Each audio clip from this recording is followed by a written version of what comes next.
സംഗതി കാണിച്ചു തരാം. വാ, ഒരാളെ ഞാൻ നിനക്ക് കാണിച്ചു തരാം. നീ കാണേണ്ട ആളാ.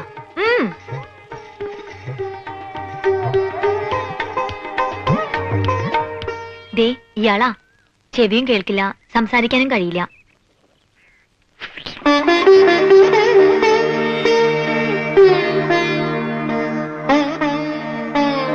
പക്ഷെ കേൾക്കാനും സംസാരിക്കാനും കഴിയുന്ന ആളെ പോലെ തന്നെയാ പെരുമാറ്റം.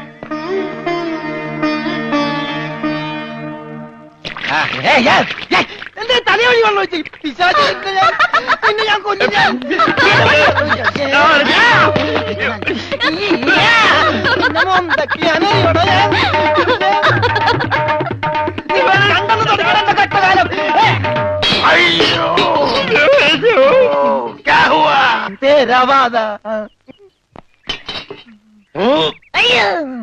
ഞാൻ സാബിനെ കണ്ടില്ലായിരുന്നു. ഓഹോ, ഓ, കാണാതെ എത്ര കൃത്യമായിട്ട് ഇവിടെ തന്നെ നീ എങ്ങനെ എറിഞ്ഞു കൊള്ളുത്തറാ?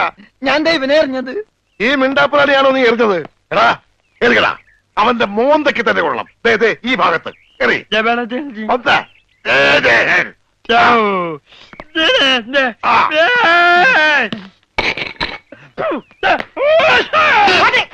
അയ്യോ മാരാ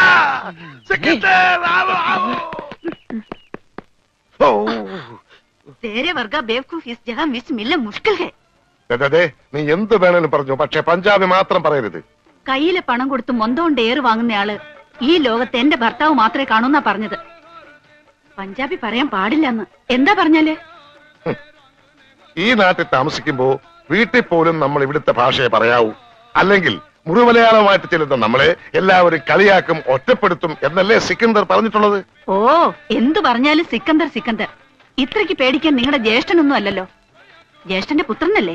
ആ, ജ്യേഷ്ഠപുത്രൻ തന്നെ. പക്ഷെ ഞാൻ അവനെ എന്റെ ജ്യേഷ്ഠന്റെ സ്ഥാനത്താ കാണുന്നത്. അവൻ പറയുന്നതാണ് ഈ വീട്ടിലെ നിയമം. നീയും അതനുസരിച്ചാ മതി.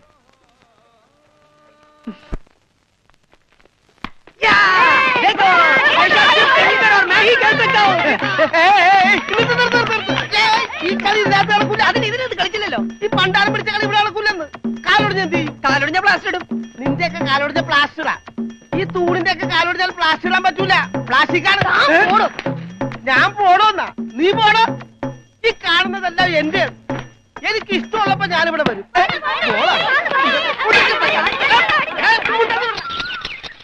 അയ്യോ അയ്യോ അയ്യോ, പുല്ല് വെട്ടാൻ പറഞ്ഞു. ഇവിടെയാണോ പുല്ല്? പുല്ല് മാറി നിൽക്കണല്ലേ, കട്ട് ചെയ്ത് പോകും. മാറ്റി വെട്ടണ. എന്താണ് നിന്റെ ഒടുക്കത്തെ ബോള്? എന്താടോ? എന്താടോ എന്നോ? ഞാൻ അങ്ങോട്ട് ചോദിക്കുന്നു, എന്താണോ? തനിക്കിപ്പോ എന്താ വേണ്ടേ? കെട്ടിയവൻ ഞാനാണെങ്കിലേ കെട്ടിയുടെ മൂന്നാം പക്കം കൊണ്ടുപോയിട്ടുണ്ട്. ഇത് കെട്ടിയത് ഞാനാ. ഇതല്ല ചല്ല ഞാൻ പറഞ്ഞത്. ഞാൻ കെട്ടിയത് എന്താണെന്ന് നിനക്കറിയാം. നിനക്ക് മാത്രമല്ല ഇവിടെ ഉള്ള എല്ലാവർക്കും അറിയാം. എന്താടാ ലോറൻസ്? ആഹാ, എന്താടാ എന്നാ? ലോറൻസ് എന്നാ? ഞാൻ കെട്ടിയവനാണെങ്കിലേ മൂന്നാം. കെട്ടിയവനാ? അതെ. അപ്പൊ കെട്ടിയോളാരാ? ഇയാള് എന്നെ കെട്ടിയ ആള്. കെട്ടിയോനും കെട്ടിയോളും ഒരാളാ. ആ കെട്ടിയോളല്ല, ഈ പന്തല് കെട്ടിയ ആള്. പന്തല? എന്റെ അമ്മ, ഇത് പന്തല? അതെ, പൂജാബേട്ടിയുടെ കല്യാണത്തിനിട്ട പന്തല. എന്നിട്ടെന്താ ഇത് വീട് പോലെ ഇരിക്കണത്? വീടല്ല, കൊട്ടാരം പോലെ ഇരിക്കണമെന്നാ ബഡാസാവ് പറഞ്ഞത്. എന്നാ കല്യാണം? സമയമൊക്കെ കഴിഞ്ഞു, അത് നടന്നില്ല. കല്യാണം നടക്കേണ്ട ദിവസം തന്നെ അത് മുടങ്ങി. കല്യാണത്തിന്റെ അന്ന് തന്നെ കല്യാണം മുടങ്ങാന്ന് പറഞ്ഞ കഷ്ടം തന്നെ. അന്നുണ്ടാക്കിയ ബിരിയാണിയൊക്കെ എന്ത് ചെയ്തു ആവോ? ഈ പന്തൽ വെച്ച് അവളുടെ കല്യാണം മുടങ്ങിയെങ്കിൽ ഇതേ പന്തലിൽ വെച്ച് തന്നെ അവളുടെ കല്യാണം നടത്തുമെന്ന് സിക്കന്ദർ ഈ പന്തലിൽ വെച്ച് ശപഥം ചെയ്തതാ. എന്നോട് ചോദിക്കാതെ എന്റെ പന്തലിന്റെ തലത്തോട്ട് സത്യം ചെയ്യാൻ ആര് പറഞ്ഞു? നിന്നോട് ചോദിച്ചിട്ടാണോ ഞങ്ങൾ ശപഥം ചെയ്തത്? നീ ഭാരിച്ച കാര്യമൊന്നും അന്വേഷിക്കണ്ട. വാടക കൃത്യമായിട്ട് തരുന്നല്ലേ. എന്റെ പൊന്നു വായി, എന്നെ കുഴപ്പിക്കരുത്.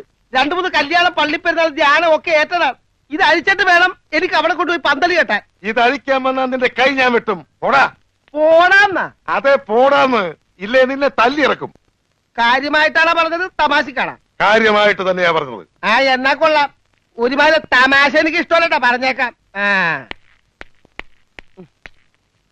പിന്നെ ആ പെങ്കൊച്ചിന്റെ കല്യാണം ഒരിക്കലും നടന്നില്ലെങ്കിൽ ഈ പന്തല് കല്യാണത്തിന് സ്മാരകമാണെന്ന് മാത്രം പറഞ്ഞേക്കരുത്.